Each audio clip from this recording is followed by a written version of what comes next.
பேய் ஆன்மா இந்த மாதிரிலாம் இருக்கு, அது இருக்கா இல்லையா? ஆன்மாலாம் இருக்கு, உண்மைதான். நீங்கள் பார்த்துருக்கீங்களா? நேரம் பார்த்துருக்கேன். எப்போ பார்த்தீங்க? இப்போதான் ஒரு 10 நாளைக்கு மேலே வடுகு வீட்டில். எப்படி என்ன எங்கே பார்த்தீங்க? பால் கறக்க போகும்போது திட்டு ஓடிச்சு ஓடுது, மட்டாரம் அடிச்சு ஓடிச்சு. என்னைய வாடா போட்டோ எடுக்கிறேன்னு. ஆம்பளை பேயா பொம்பளை பேயா? பொம்பளை பேய். பொம்பளை பேயா? இல்லை நிறைய பேர் அங்கே வடுகுப்பட்டில் தான் பார்த்ததா சொல்கிறாங்க. என்ன ஆன்மா இதை பேச முடியுமா உங்களால்? அது எப்படி எங்ககிட்ட பேச முடியும்? போய் நாங்கள் பேசுவேன் பூஜாரி, நீங்கள் பேச முடியாது.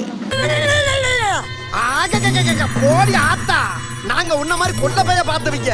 இல்லை ஆர்மாட்டை வந்து உனக்கு என்ன வேணும், இது இருந்தால் நீ சரியாயிருவியா அந்த மாதிரிலாம்? அதெல்லாம் தேவையில்லை. ஒரு ஆளுக்கு இப்போ போய் பிடிச்சா நீங்கள் விரட்டிடுவீங்களா? திண்ணூறு போட்டு சரியாக போகும். காசெல்லாம் வாங்கக்கூடாது யாரு கூட, தப்பு அது. திண்ணூறு போட்டே போய் விரட்டிடுவீங்க. வெளியில எப்படி ஓட போற மட்டும் பாதியா காத்தாடி. ஏண்டா என்ன கிளை வாயில இருந்து பழைய ஆரம்பம் வந்து கப்பல் முடிக்கிச்சு. என்ன பாரு.